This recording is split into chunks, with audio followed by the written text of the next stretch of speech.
Magandang araw po, mga ka-Pokemon, mga ka-Jesra, mga ka-Mission Impossible. Welcome po kayo sa Jesra Trading. Sana po mag-subscribe po kayo at itong taong itong 2025 ay maging 1,000 subscribers sana tayo. So, we just keep on dreaming. Mission Impossible po ito. So, we cannot do this without your help, without your support. Kaya, kami po ay humihiling ng inyong patuloy na pagsubaybay, pag-subscribe, pag-follow ng ating page sa Facebook, at patuloy po kayong umalalay po sa amin.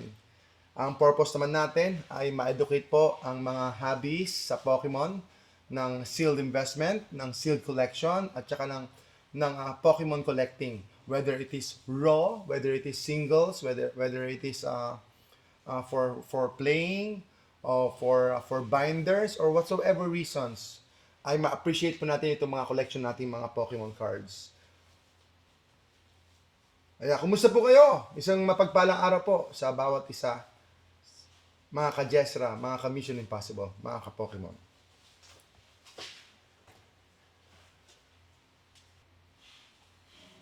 Ang i-tackle po natin ngayon, mga ka-Pokemon, ay patungkol po sa ating mga stocks, sa mga items po natin. Very, very limited lang po tayo. And there's no way na makaka-affect po tayo sa market. And then, we are selling at a very, very fair price. At totoo po yan.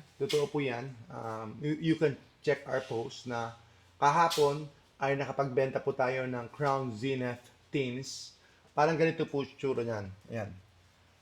Ganito po yung tsura niyan. Parang ganito, pero Crown Zenith siya. 20 packs po. Binubuo ng 20 packs. Binenta ko po ng 8,500 yesterday around January 3, January 4, 2025.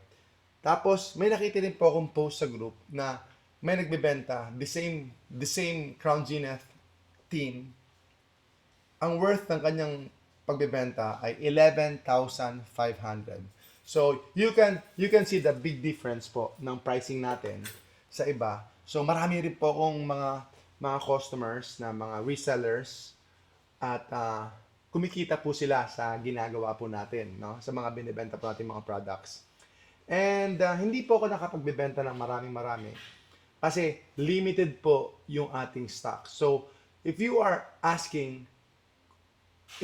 questioning po yung sabi natin kung sinasabi niyo na nagmamanipulate po tayo ng market, that is so impossible. And that is going to be so tough for us kasi wala naman po kaming products and wala naman po kaming stuff. Wala naman kaming maraming mga naipon po ng mga products na ito. At saka hindi po namin kayang i-market manipulate yung mga tao dahil matatalino po ang mga customers, matatalino po ang karamihan po ng mga collectors po. At hindi po bibili ang sino man sa inyo, alam ko na overpriced, unless talagang gustong-gusto niyo yung item. Pero hindi po kami nakapagbebenta ng overpriced, mga ka-Pokemon. Hindi po kami nakapagbebenta. Matumal po ang benta kapag mali po yung presyo namin. We should always follow the market trend. Yan po ang advice ko sa mga gusto magbenta. You should always follow the market trend. Kung ano po yung demand at kung ano po yung market price, doon po tayo. At merong difference ang market price po ng Philippines at saka ng abroad. Siyempre, sa abroad, this is readily available. Sa America usually, no, US or Japan, they are readily available in their own language preference. For example, sa China or sa Korea, they are readily available. Pero dito po sa Pilipinas, they are not readily available and they are so limited compared to those countries na na-mention po natin, mga ka-Pokemon. So, like for example, gaya ng mga previous stream natin or previous records natin, gaya po ng Silver Tempest, tatlo lang po ang booster box ko. And yan po yung mga booster box natin. Yan na po yung booster box natin. 90% of our booster boxes, yan na po. Tapos meron akong 5 dyan sa tabi. So, kung kasama yung 5 doon sa tabi, ayan, ipakita ko po sa inyo.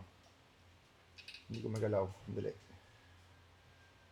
Kaya kung kasama po yung 5 sa tabi, mga ka-Pokemon, kung kasama po yan, 5.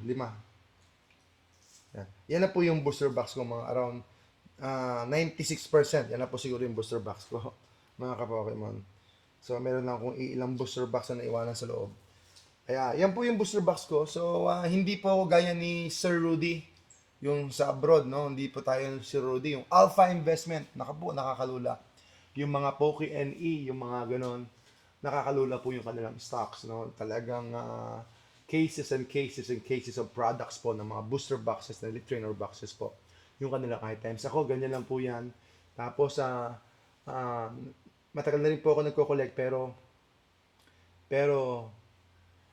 ngayon lang po ako talaga na-accumulate ng gusto. For the sake na gusto ko rin po talaga na, na mag-grow po yung collection natin, yung investment natin. At hindi ko po magagawa ito kung hindi po ako mag invest ng all out. So, we are trying hard para maging all out po tayo. Kasi, experience natin na there's no enough products. There's no enough products right now. Lalo na noon. Ngayon, medyo okay na po. Medyo marami-rami na. Pero, like for example, this one, 1.5 ang Charizard. Ang dami ko nito, pero binenta ko lang po ng low price. At ngayon po, dahil sa demand ng mga tao, ayan na po mga ka-Pokemon. Iisa na lang po yan. So, wag niyo po akong hatulan kung hindi ko po ibibenta yung isa. Wag niyo sabihin na nag-hoard ako or nag-control ako ng market. It's just one. Yun lang po yung sa akin. So, siguro, you have to question me kapag mga siguro 1,000 na yung ganyan ko. But still, no, kung 1,000 na yung ganyan ko, it's still my right para hindi ibenta or ibenta. It's whatever reasons I may have. It's my option. At same thing goes with you, mga ka-Pokemon, no? Kung ano pong gusto niyo gawin niyo sa collection niyo, sa products niyo, it's yours to keep, no? It's yours to keep, it's yours to sell, and it's your price to sell, it's your profit to make, no? Kung gusto niyo ng losses, then it's your choice. Kung gusto niyo ng profit, then it's your choice. So, yan lang po, mga ka-Pokemon, yung ating sharing po sa araw na ito para ma-realize po ninyo na we are in a free market na it's up to you kung paano nyo pa-pricing yung products ninyo. But ang advice ko, fair market value dito sa Philippines, no? They are slightly different sa Amerika, pero especially for certain products, talagang mayroong big difference for certain products. Pero there should be a slight difference sa market value. Ah, para naman maging competitive po yung mga products natin. But right now, it's just a wild card in the sense na hindi talaga natin alam kung ano nangyayari sa Pokemon market ngayon. Sobrang hype and demand. Talagang kahit saan po ay talagang nasa bull run po tayo, bull market. So, wild po ngayon, wild hindi natin makontrol ang demand, hindi natin makontrol ang presyo, hindi natin alam yan, no? Hindi natin alam yan, especially marami pong pumapasok sa hobby. Based po sa experience ko lang, no? I don't know the whole market. I don't really know. Wala akong alam diyan, but in my own experience, in my own understanding, in my own everyday life of doing this collecting and selling stuff of Pokemon products, yun po yung personal ko experience na marami pong pumapasok sa hobby na ito at talagang napakahirap pong kumuha ng products, ng stocks. At ako po, may mga out of stock. Yan, isa na lang po Surging Sparks ko, booster box, pero baka may dumating na dalawa. And that's it. Tatlo lang po yung ating booster box. So, ganun lang po yung mga ka-Pokemon. That's what's happening right now. At I think na wala na po akong darating na booster box. And I'm not planning to buy any more booster box po ng Surging Sparks. And I only have one booster bundle ng Paldeon Fates. So, yan na po yung ating stocks and restocks. So, pag nag-stop na tayo, then wala na. So, it will come to a point na syempre yung price natin pwedeng mag-shoot up kasi wala na po ako yung stocks. Unless na mag-reprint po ang Surging Sparks ng sobrang dami, and then it will go down to a certain price na pwede po siyang i-acquire po natin ulit. So, same story lang. Ganun lang po yung mga ka-Pokemon. Sana maintindihan nyo, supportan nyo po kami.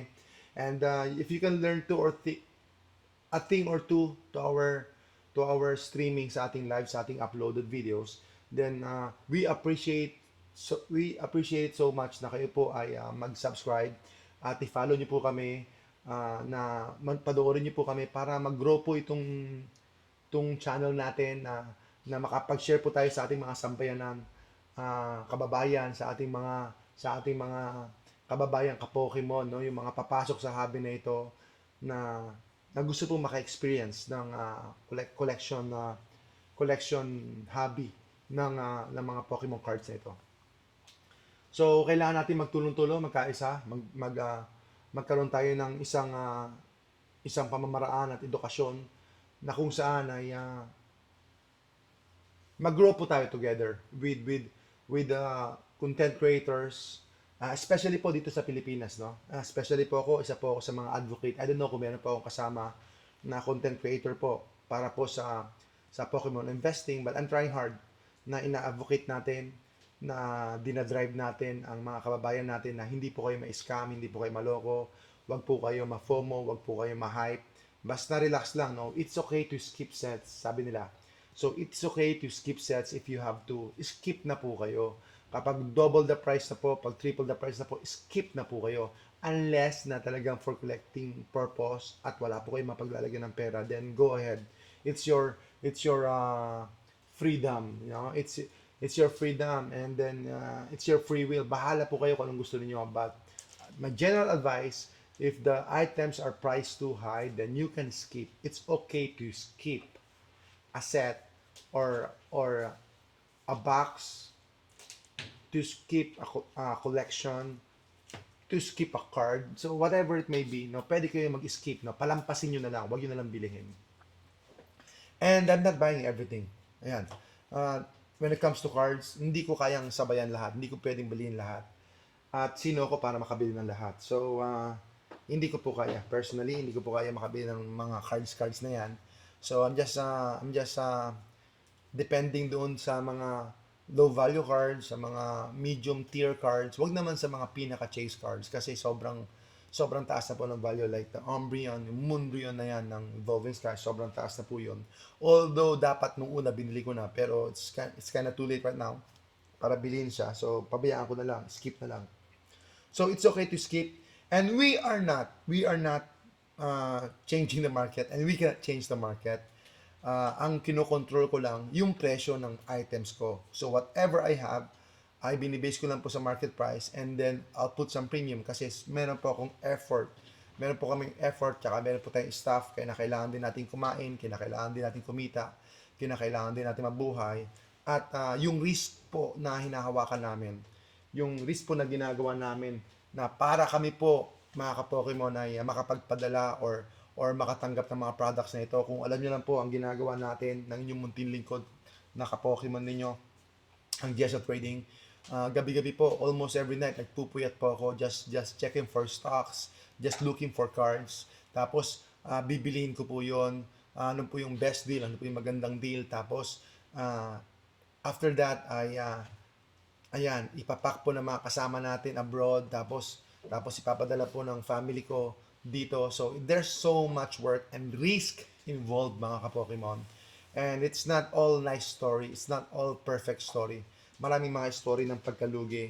Maraming story po ng pagkabagsak ng presyo na nabuti sana kung babagsak lang siya ng konti. Hindi po, ang laki po ng binabagsak. So at the end of the day, sabi ko sa inyo every time, these are all cardboards. These are all paper lang po ito. Papel lang po ito, mga ka-Pokemon. So huwag po kayo masyadong mahumaling unless na you are playing with the house money there, as they are saying, no? House money, ibig sabihin, yung binibili ninyo ay parang laruan na lang yon, parang disposable income na lang yon, o kaya tubo na lahat. Ayun, yun yung house money, tubo na lahat. Kung kita nyo na lahat yon, then go ahead. It's your free money, it's your free lunch, then go ahead. You can do whatever you want. So yan po, mga ka-Pokemon, sana supportan nyo po ang inyong munting lingkod, ang inyong ka-Jesra, ang inyong ka-Pokemon, ang inyong ka-Mission Impossible. I do believe this is a Mission Impossible, and it can be possible sa pamamagitan po ninyo ng ating mga top fans, ng ating mga subscribers, at sa ating mga kaibigan at kasamahan dito po sa Pokemon collecting, Pokemon investing na ito. So, yan po, wala na po tayong binibentang 151. So, whatever the price it may be right now, I don't know, hindi ko po alam. And I have no control. Right now, I have no control. Wala akong magagawa dyan kasi wala nila akong 151. And then, I will not make any money out of 151 right now kasi wala naman po akong 151 ever since November, December, ngayon January na po ngayon. So few months na po na wala na po akong 151. I've been sold out siguro noong October pa ako sold out. And ang pagbili po natin ng products ay hindi naman po talaga by cases, hindi naman po talaga by booster boxes, no? Ang pagbili natin ng products ay pa isa-isa lang, no? Hindi naman talaga yung maraming booster box, maraming trainer box. Hindi po, pa isa-isa lang, pa dalawa, patatlo, patingi-tingi lang po ang pagbili natin. So, we are not a whale. Sabi ko nga po sa stream natin nakaraan, hindi tayo whale, no? Pandaka pygmea lang, parang isa sa pinakamaliit na isda o pinakamalit na isda. Ayan. Dito po sa Pilipinas. So, hoping, no, in the future, siguro nga, maging influencer din tayo. In a way, no, influencer po ng mga Pokemon products. At in a way, ay makatulong po tayo, lalo na po sa mga nagko-collect, sa mga nag-hobby.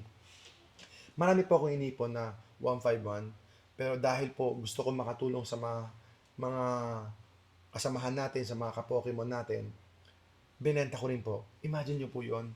Releasing those products, nirelease ko yung product na yun at an early time, siguro mga around October. Plano ko po lifetime na po yung pangmatagalan na, pero nirelease ko po unti-unti. At Crown Zenith, I sold my Crown Zenith, I think last week. Yung pinaka last ETB ko na hinold ko talaga. Hinold ko po talaga yung Crown Zenith.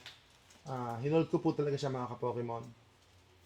Pero hindi ko po magawa ng paraan na i-hold pa kasi ang dami po naghahanap sa akin, hindi ko po matanggihan yung mga customers natin. And I sold it fair market value price, mga ka-Pokemon. At wala na po akong Crown Zenith. I'm just waiting for restocks, no? Kung meron pa akong restocks, I'm not sure. I'm not sure kung gaano po karami yung darating. Pero hopefully ay meron pa rin, marami pa rin. Kasi matagal ko namang binili yung restocks natin. Actually, may dumating kanina restocks and probably I can take a video. Popost ko ito, tapos ipapakita ko po na talagang meron po tayong mga restocks na parating. Or bubuksan mamaya. At meron pa po tayong parating talagang restocks. Ang restocks natin, maybe it's going to be every month. Every month po yung restocks natin. At saka meron tayong mga minor or small restocks every week, mga around every week po yan. So, meron tayong monthly restocks, tapos meron tayong weekly restocks. At yung restocks natin, very limited. Depende lang po talaga kung ano po yung nabili natin in the past 2 months or 3 months. So, ganun po yung ating cycle. At hopefully ay magkaroon po tayo ng more restocks o kaya magkaroon tayo ng, not restocks, I'm sorry, magkaroon tayo ng tao dito. Yung stocking, hindi restock stocks po ng Prismatic Evolution. Going out na po yan, January 17. Kailan January 17? Next week? After next week. So, malapit na po yan, January 17. So, sana, magkaroon po tayo. Pero, as of now, wala po akong pinapurchase na pang-selling. Kasi, wala pa rin po ako talaga makuha. Ganyan po kahirap ang restocks po ngayon or ang stocks po ngayon ng mga Pokemon products. Put it down. Yan po mga ka-Pokemon. Dumating na po yung ating restocks. No? Nilipat ko lang po itong camera. At may mga restocks po tayo. Bubuksan natin. Unboxing natin mamaya-maya. So, abangan nyo po yan. At magiging late upload na rin nito. Ito na po ang going to be our biggest restocks na hindi na po mauulit. Kasi nakakapagod po talaga. It is so demanding po, no? Laborious po siya. Sobrang trabaho. Sobra talagang trabaho. It's no joke, no? It's not, in a way, no? It's not worth the effort. Hindi siya worth. Lalo na kapag kayong family mo involved, nakakapagod po. And it's so expensive. Expensive po yung shipping fees. It's very expensive and very costly and very risky as well. Hindi ko na po alam kung ano po yung dumarating doon ng mga products. Parang nagbabaka sakaya na lang ako na complete yung mga darating, ganon. Pero kapag kulang, wala na po akong alam kung ano nangyayari. So wala na po ako doon. So it's probably losses na. Nalugi na ako doon, mga ka-Pokemon. So magkakaroon tayo ng restocks and this is probably the last big restock natin. Hopefully meron pa, pero I think this is going to be last kasi ang hirap pong i-package yan. Ang hirap pong ipadala yan and it's very very costly. And buti pang maghanap buhay na lang, magtrabaho na lang normal kaysa ganito kasi hindi naman po talaga siya maging beneficial at meron pong hindi po magkakaroon ng malaki talagang profit. It's more on laborious siya, pupunta lang po sa sweldo, pupunta lang po sa sa mga yan, pasahod, pupunta lang po sa pagod. Lalo na kapag meron pong health concern, health issues po, yung mga involved ng mga tao. Ayan po mga ka-Pokemon, salamat po. Salamat po sa inyong pagsuporta. Ayan, para maintindihan po ninyo yung ating maliit na store, yung maliit na shop, na kung paano tayo nag-try, kung paano tayo nagsisikap, kung paano tayo nagkatrabaho. Para ma-realize nyo na it's not a joke, no? Pero syempre, you should find it a passion. Passion po natin ito. Kasama ko ang anak ko nagko-collect. So, it's just a bonus. Added bonus na kasama ko ang anak ko. Gusto ng mga anak ko yung ginagawa namin. So, that's already added bonus lang po sa amin. Yun lang po ang talagang okay po sa amin. Kasi it's a passion. Passion. So, ever since naman, ay involved na po tayo sa collecting, no? Involved na po tayo sa collecting ever since naman. So, mahilig na po talaga tayo sa mga collection. So, yan po mga ka-Pokemon. Supportan niyo po kami. Just Raw Trading. Mga ka-Pokemon, tulungan niyo po kami ha. Supportan niyo po kami. Salamat po. At muli, Happy New Year.